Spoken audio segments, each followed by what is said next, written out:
मैं हूं अंकित अवस्थी। साथियों, हाल ही में जब से भारत और अमेरिका के बीच में ट्रेड डील हुई है, तब से नए नए कोई ना कोई मामले बाहर आते ही जा कि क्या अमेरिका अपने पीओके को लेकर, पाक ऑक्यूपाइड कश्मीर के स्टैंड को लेकर, जो पुराने मैप में उसने भारत का दिखाया था, उसे लेकर पलट गया है। क्या भारत को दिखाकर फिर अमेरिका पाकिस्तान या चीन के दबाव में आ गया है? क्योंकि पाकिस्तान पीओके के ऊपर अपना कब्जा करके बैठा हुआ है, अक्साई चिन्ह पर चीन करके बैठा हुआ है।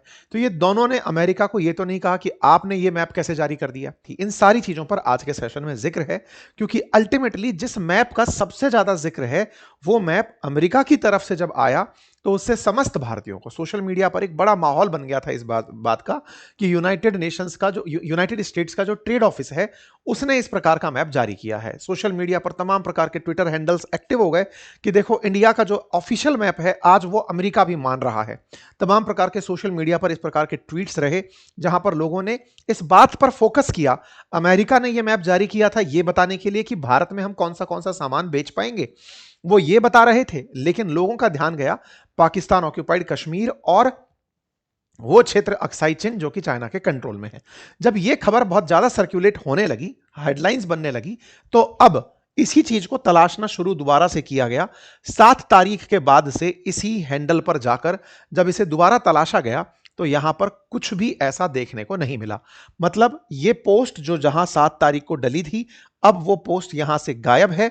यूनाइटेड स्टेट्स का ट्रेड रिप्रेजेंटेटिव्स के इस वॉल पर यानी सोशल मीडिया पर यह पोस्ट डिलीट हो चुकी है। और इसके डिलीट होते ही फिर से वही वाली स्थिति कि क्या पाकिस्तान को लेकर के पाकिस्तान और चीन को लेकर के अमेरिका का रुख पुराना वाला हो गया है, वो वाली बातें चर्चा में आ गई। लेकिन जैसा कि आप सभी जानते हैं कि अमेरिका के द्वारा अक्सर अपने चाहे अखबार हो चाहे उनके ऑफिशियल डॉक्यूमेंट्स हो, उनमें कुछ इस प्रकार का मैप जारी किया जाता रहा है। जब यह मैप आया था उस दौरान भी मैंने आपसे कहा था कि हो सकता है अमेरिका में जिसने ये पोस्ट डाला हो उसको ना पता हो कि इनके यहां पर क्या बवाल चल रहा है। तो जो मैप उसको उपलब्ध दिखा वो उसने डाल दिया। लेकिन जब उनके ध्यान में डाला गया ये वाली बात कि भाई ये बवाल वाला काम कर दिया है, तो हो सकता है उस पोस्ट को डिलीट मार दिया गया हो। ये वो वाली बात होती है कि जिस डिपार्टमेंट को ये काम दिया गया था कि तुम ये पोस्ट करो, उसने वो चीज पोस्ट कर दी थी। ये भी एक तरीका हो सकता है। अमेरिका का ऑफिशियल स्टैंड पोस्ट के अंदर कुछ इस प्रकार का रहता है, जैसे 2011 का मैं एक आपको सुर्खी दिखा रहा हूं, उसे आप देखें। पुरानी अगर इंडिया अमेरिका की खबरें देखें तो उनमें आप यही पाएंगे कि वो पाकिस्तान ऑक्यूपाइड कश्मीर को बकायदा डॉटेड लाइन से दिखाता आया है। अंतरराष्ट्रीय मीडिया भी बकायदा जब भी इंटरनेशनल मैप जारी करती है, उसमें पाकिस्तान ऑक्यूपाइड कश्मीर को पाकिस्तान के साथ और अक्साई चिन वाले हिस्से को चाइना के साथ दिखा करके तभी जाकर मैप जारी करती है। इवन बीबीसी के द्वारा भी जो मैप जारी किए जाते हैं उसमें तो एक कदम और आगे का किया जाता है, और वो ये कि यहां पर कश्मीर से पाकिस्तान ऑक्यूपाइड कश्मीर को अलग और कश्मीर को इंडिया कंट्रोल्ड कश्मीर करके अलग दिखाया जाता है। यानी शेष भारत से कश्मीर को रिप्रेजेंट ही अलग तरह से किया जाता है। अंतरराष्ट्रीय मीडिया में इस प्रकार के रिप्रेजेंटेशंस काफी व्याप्त हैं। जहां तक बात हो यूएन की, तो यूएन के अंदर दुनिया का जो मैप डला है, अगर आप उसे जूम करके देखेंगे तो उस मैप में भी भारत के इस मैप को बकायदा कश्मीर के मैप को डॉटेड लाइन से दिखाया गया है, शेष भारत से कश्मीर को डॉटेड लाइन से सेपरेट, और उस कश्मीर में भी डॉटेड लाइन लगा करके अगर आप देखें इसे गहराई से तो इस तरह से डॉटेड लाइन लगा करके पीओके को अलग और यहां पर अक्साई चिन्ह को बिल्कुल अलग दिखाया गया है। ऐसा क्यों है? क्योंकि यूएन की मान्यता के अनुसार अभी यहां पर इस क्षेत्र में अप्रैल 1948 में यूएनएससी का जो रेजोल्यूशन है कि जम्मू कश्मीर में इस क्षेत्र में अभी प्लेबिसाइट होना बाकी है, जनमत संग्रह होना बाकी है। ये जम्मू कश्मीर तय करेगा कि उसे भारत के साथ रहना है या पाकिस्तान के साथ। ये यूएनएससी का रेजोल्यूशन है। जब भारत पाकिस्तान के बीच में कश्मीर को लेकर युद्ध हुआ 47 में, उसके बाद में जब युद्ध रुका और भारत पाकिस्तान के बीच में सीज फायर हुआ, तो सीज फायर के अंदर यह लाइन कही गई थी। मैं आपको उस डॉक्यूमेंट तक भी लेकर चलूंगा। तो यूएन के ऑफिशियल स्टैंड में इसे कुछ इस प्रकार से दिखाया गया है। ठीक है साहब। तो अब यूएन का जब ऑफिशियल स्टैंड इस प्रकार से इसे दिखा रहा है, तो निश्चित ही एक बड़ा विषय बनता है, और वो बड़ा विषय ये कि भाई अल्टीमेटली भारत के नक्शे को जब आप ये दिखा रहे हो, तो असल में भारत का स्टैंड दुनिया मान रही है या दुनिया का स्टैंड भारत मान रहा है? तो अमेरिका ने जब ये पोस्ट डाला तो उसके बाद से हमें लगा कि हमारा स्टैंड अप दुनिया मानना शुरू कर गई है। इस वजह से भारत में उसे अलग तरह से सेलिब्रेट किया गया था भले ही एक मैप दिखाने का मामला, लेकिन इस विषय पर भारत बहुत ज्यादा सेंसिटाइज होता है कि भाई तुम ये कैसे कर सकते हो। जहां तक बात हो भारत के मैप की, तो भारत का मैप सदियों से बदलता रहा है। अगर आप लेकर पुर्तगालियों के समय में चलेंगे तो एशिया का मैप कुछ इस तरह से पुर्तगाली दिखाते थे। मौर्य वंश में इस प्रकार से भारत का मैप दिखता था। एक सबसे जरूरी बात और वो ये कि एक छोटा सा कार्य जो हम अक्सर आपसे रिक्वेस्ट करते हैं वो है चैनल को सब्सक्राइब करने का। मेरे प्यारे साथियों, जहां आप मुझे सुन रहे हैं उसके नीचे एक सब्सक्राइब का बटन दिया हुआ है, जिसे दबाने में कोई खर्च नहीं आता। आपका समय लगता है 2 सेकंड का, लेकिन आपकी ये 2 सेकंड की कीमत हमारे लिए हौसला बनती है। अगर आप इस छोटे से काम को करते हुए आगे बढ़े तो ये हमारे लिए बहुत ही सकारात्मक रहेगा, हमारे हौसले को बढ़ाएगा, हम आप तक और अच्छा काम लेकर पहुंचेंगे ये और सुनिश्चित करेगा। आइए आगे बढ़ते हैं। इसके बाद में अगर 9वीं शताब्दी में देखेंगे तो भारत का मैप कुछ इस तरह का था। बाद में समय बीतता गया और 1606 में मुगल साम्राज्य को कुछ इस तरह से दिखाया गया। मुगल साम्राज्य के पतन के बाद में भारत के मैप को कुछ इस तरह दिखाया गया। ये तमाम तस्वीरें हैं जो समय कालखंड के साथ साथ बदलती चली गई। आधुनिक भारत के मानचित्र में भारत को शुरुआत में इस प्रकार से दिखाया गया। 1947 में जब भारत पाकिस्तान का विभाजन हुआ, उस समय भारत पाकिस्तान युद्ध हुआ और उस युद्ध में क्योंकि पाकिस्तान मुसलमानों को लेकर के बना था, यानी कि मुसलमानों का एक सेपरेट कंट्री हो, इस तरह से पाकिस्तान की मांग की गई थी।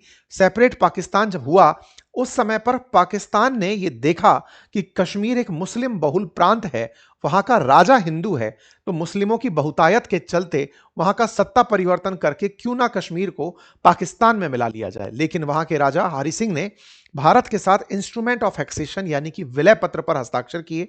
अक्टूबर 1947 के अंदर 26 अक्टूबर 1947 को उन्होंने इंस्ट्रूमेंट ऑफ एक्सेशन पर हस्ताक्षर किए और जब यह हुआ उसके बाद जम्मू कश्मीर को भारत का हिस्सा माना गया और भारतीय सेना जम्मू कश्मीर के अंदर घुसी आ रही पाकिस्तान की मिलिशिया जो कि वहां के लोकल लोगों को भड़का करके सत्ता परिवर्तन करवाने के लिए उकसा रही थी, उन्हें रोकने के लिए भारतीय सेना की एंट्री होती है और यहां पर दोनों देशों के बीच में युद्ध शुरू होता है। जब युद्ध शुरू होता है तो पश्चिमी और उत्तरी हिस्से पर पाकिस्तान के द्वारा कब्जा कर लिया जाता है, जिसे अब पाकिस्तान ऑक्यूपाइड कश्मीर कहा जाता है।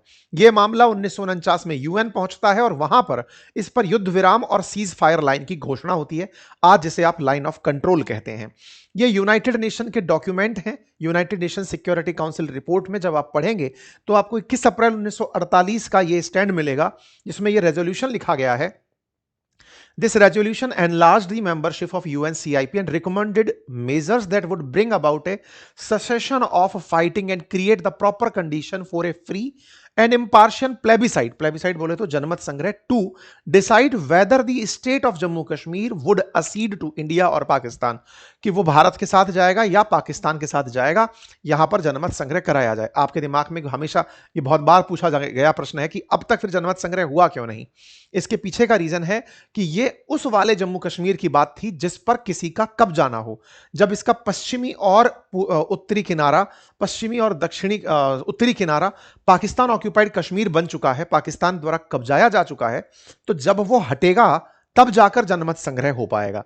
अब जब उसने कब्जा ही कर लिया है तो बचे हुए क्षेत्र में जनमत संग्रह कराना वो जम्मू कश्मीर नहीं है। जम्मू कश्मीर की जो वर्तमान स्थिति है उसमें एक बड़ा हिस्सा पाकिस्तान के पास, एक बड़ा हिस्सा चीन के पास और शेष भारत के पास में है। ऐसे में जनमत संग्रह तभी संभव है जब ये पूरी तरह से एक हो, खाली हो, तब जाकर इस बात की चर्चा होगी। अक्सर क्या होता है जब डिबेट में आप पहुंचते हैं, कहीं भी सुर्खियां सुनते हैं तो सुनने में लगता है जम्मू कश्मीर में जनमत संग्रह होना चाहिए, तो वो जो भारत वाला हिस्सा है केवल उसको देखकर लगता है, जबकि वास्तविकता में ये पूरा एरिया लद्दाख और जम्मू कश्मीर जिसको शेष भारत के साथ दिखाया जाता है उसमें जनमत संग्रह की बात कही गई थी। तो भारत ने अब वो बात हटवाना ही शुरू कर दिया कि ये बात का कोई महत्व तो है नहीं, सब लोग अपना अपना कब्जा करके बैठ गए। खैर, अनुच्छेद 370 के बाद भारत ने जम्मू कश्मीर को जो स्पेशल स्टेटस दिया हुआ था कि आपको अलग तरह से ट्रीट करेंगे, भारत ने उसे अपना एक अभिन्न हिस्सा दिखाना शुरू कर दिया। अब जब बात भारत को लेकर एक अभिन्न अंग को दिखाने की हुई तो जम्मू कश्मीर का जो हिस्सा आज आप भारत के साथ देखते हैं उसके अलावा जो हिस्सा है वो आज भी पाकिस्तान और चाइना के पास है। जहां तक बात हो अक्साई चिन वाले क्षेत्र की, उसे चाइना ने 1962 में अपना डिक्लेयर कर दिया युद्ध के अंदर।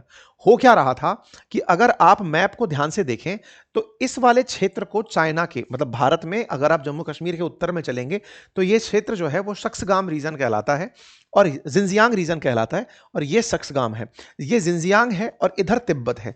तिब्बत से जिंजियांग को जोड़ने के लिए अक्साई चिन से होकर के चाइना ने, यह अक्साई चिन वाला हिस्सा है, यहां से चाइना ने 1950 के दशक में ही सड़क निर्माण शुरू कर दिया था। इस समय पर क्योंकि ये पूरा ठंडा और बंजर इलाका है, क्षेत्र खाली है, इस समय तक निगरानी इतनी थी नहीं। ऐसे में भारत जिस क्षेत्र को अपना मानता था, जब तक नॉलेज आया तब तक चाइना इस क्षेत्र में अपना आवागमन कंफर्म कर चुका था। भारत ने अपनी तरफ से यहां पर अपना विरोध भी दर्ज कराया, लेकिन 1962 का जब युद्ध हुआ तो चाइना ने इस पूरे क्षेत्र को अपना क्लेम किया और इस पूरे क्षेत्र को कब्जा करके तब से बैठा हुआ है। इस जगह को लेकर के 1962 के युद्ध में एलएसी का निर्माण हो गया कि साहब लाइन ऑफ एक्चुअल कंट्रोल इन दोनों के बीच में ही रहेगा और जम्मू कश्मीर का यह बड़ा हिस्सा चाइना ने अपने पास रख लिया। इस क्षेत्र को लेकर जॉनसन लाइन के तहत भारत ने दिखाया था और मैकडोनाल्ड लाइन ने इसे चीन के करीब दिखाया था, लेकिन इसके बाद दोनों ही क्षेत्रों को चाइना ने अपने एलएसी के माध्यम से दिखा दिया और कहा कि मैं तो इतना ही मानूंगा। तो आज जो आप आर्टिकल 370 के बाद का कश्मीर देखते हैं उसका एक बड़ा हिस्सा, मतलब लगभग इतना बड़ा हिस्सा कश्मीर का जो है वो कब्जे में है पाकिस्तान के, और इतना हिस्सा लगभग 38,000 स्क्वायर किलोमीटर का एरिया अक्साई चिन का जो हिस्सा है वो चाइना के कंट्रोल में है। भारत जिस मैप को दिखाता है वो मैप कुछ इस प्रकार से दिखता है। आर्टिकल 370 हटने के बाद हम मैप में जम्मू कश्मीर और लद्दाख इतना विस्तृत दिखाते हैं और इस विस्तृत को दिखाते हुए ही अमेरिका ने इसे जब भारत के साथ पूरी तरह दिखाया तो इसके मायने बहुत सारे निकले कि चलो कम से कम भारत का स्टैंड दुनिया ने मान तो लिया कि यह क्षेत्र हमारा है, क्योंकि भारत का मत है कि एक दिन हम पाकिस्तान ऑक्यूपाइड कश्मीर को वापस लेंगे। लेकिन क्या वास्तविकता में अमेरिका ने यह भारत का समर्थन करने के लिए किया था? तो देखो, इस डिपार्टमेंट के द्वारा, United state trade representative department के द्वारा व्यापार में कौन से सामान किस देश में जाएंगे ये बताने के लिए ये तस्वीरें डाली जाती हैं। जैसे 6 फरवरी को इन्होंने अर्जेंटीना का मैप डाल के दिखाया था कि हम यहां पर क्या सामान बेच रहे हैं। अभी 10 फरवरी के दिन बांग्लादेश के साथ जब इनकी डील हुई तो उसमें बांग्लादेश में अमेरिका क्या क्या बेच रहा है फिर से उन्होंने उसका मैप डाला। भारत के मैप पर काफी बवाल मचा, इस वजह से उन्होंने उसको हटा ही दिया। संभावनाएं निकली, क्या हो सकता है साहब, क्यों हटा दिया? तो कहा जा सकता है कि साहब पहला कारण तो यह हो सकता है कि मतलब पहली संभावना जो निकल कर आई कि हो सकता है ये काम गलती से अमेरिका से हुआ हो। बोले यार हो सकता है कि हमने गलती से इस चीज को दिखा दिया, इसको हटा देते हैं। दूसरी संभावना हो कि एक बार के लिए तो हमने दिखा दिया कि हम भारत के साथ हैं, दूसरी बार चीन और पाकिस्तान की तरफ से प्रेशर आ गया हो, इस वजह से भी हटा सकते हैं। तीसरा कारण जो अपने आप में लग रहा है कि साहब हो सकता है अमेरिका ने जानबूझकर नक्शा पहले पोस्ट किया था ताकि भारत को संकेत दे सके कि हम आपकी बात समझते हैं और फिर देख लो कि हम क्या क्या कर सकते हैं, इस तरह से हटा दिया। ये सारी बातें कयास की हैं। जो मैंने आपको बताया कि पोस्ट करने वाले डिपार्टमेंट ने अपनी समझदारी से उसे वापस हटा लिया, ये बिल्कुल वैसे ही रहा। लेकिन सबसे बड़ा सवाल ये है, अमेरिका जो मानता है वो वही वापस डाल पाया और उसने वही डाला। ये बात विदेश मंत्रालय के द्वारा भी कही गई और इस तरह की फैक्ट शीट जारी होने के बाद में ये वाला जो मैप है ये हटा दिया गया। ये भी एक प्रबल संभावना निकल कर आ रही है। खैर, भारत के लिए इन दिनों जियोपॉलिटिकली इस बात का एक्सेप्टेंस बनने लगा है कि पाकिस्तान ऑक्यूपाइड कश्मीर भारत का है। यह बात हाल ही में एक और मौके से पता चली जब भारत और यूरोपियन यूनियन के बीच में ट्रेड डील हुई और उस ट्रेड डील में, इस ट्रेड डील के अंदर भारत के मैप को कंप्लीट मैप के तरीके से दिखाया गया, यानी फिर से पाकिस्तान ऑक्यूपाइड कश्मीर और अक्साई चिन वाला जो हिस्सा है उस अक्साई चिन वाले हिस्से को कंप्लीट रूप से भारत के साथ जोड़ करके दिखाया गया था। यह बात भारत के लिए अंतर्राष्ट्रीय स्तर पर स्वीकारोक्ति की बात नजर आती है। बाकी आप लोग इस विषय को कैसे देखते हैं जरूर कमेंट बॉक्स में बताइए। चैनल पर नए हैं तो सब्सक्राइब कर लीजिए। फिलहाल के लिए इतना ही। अपना ख्याल रखें। बहुत बहुत धन्यवाद।